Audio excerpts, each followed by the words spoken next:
deserve to be in control of your money, not the other way around. Now let's talk about houses. A lot of folks dream of owning a home, and I get it, it's a part of the American dream, right? But here's the thing, buying a house can actually be a trap if you're not careful. Too many people jump into homeownership before they're financially ready. They stretch their budgets to the limit, taking on massive mortgages they can barely afford. They become what I call house poor, meaning they're pouring so much money into their mortgage, property taxes, and upkeep that they have little left over for anything else. Now, renting might not sound as glamorous as owning, but it can be a much smarter financial move, especially when you're starting out. Renting gives you flexibility. It allows you to save up for a down payment, pay down debt, and build a strong financial foundation. Remember, owning a home is a big responsibility.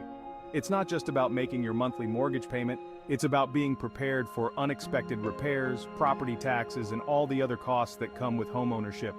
So before you jump into the housing market, ask yourself, am I truly financially ready for this?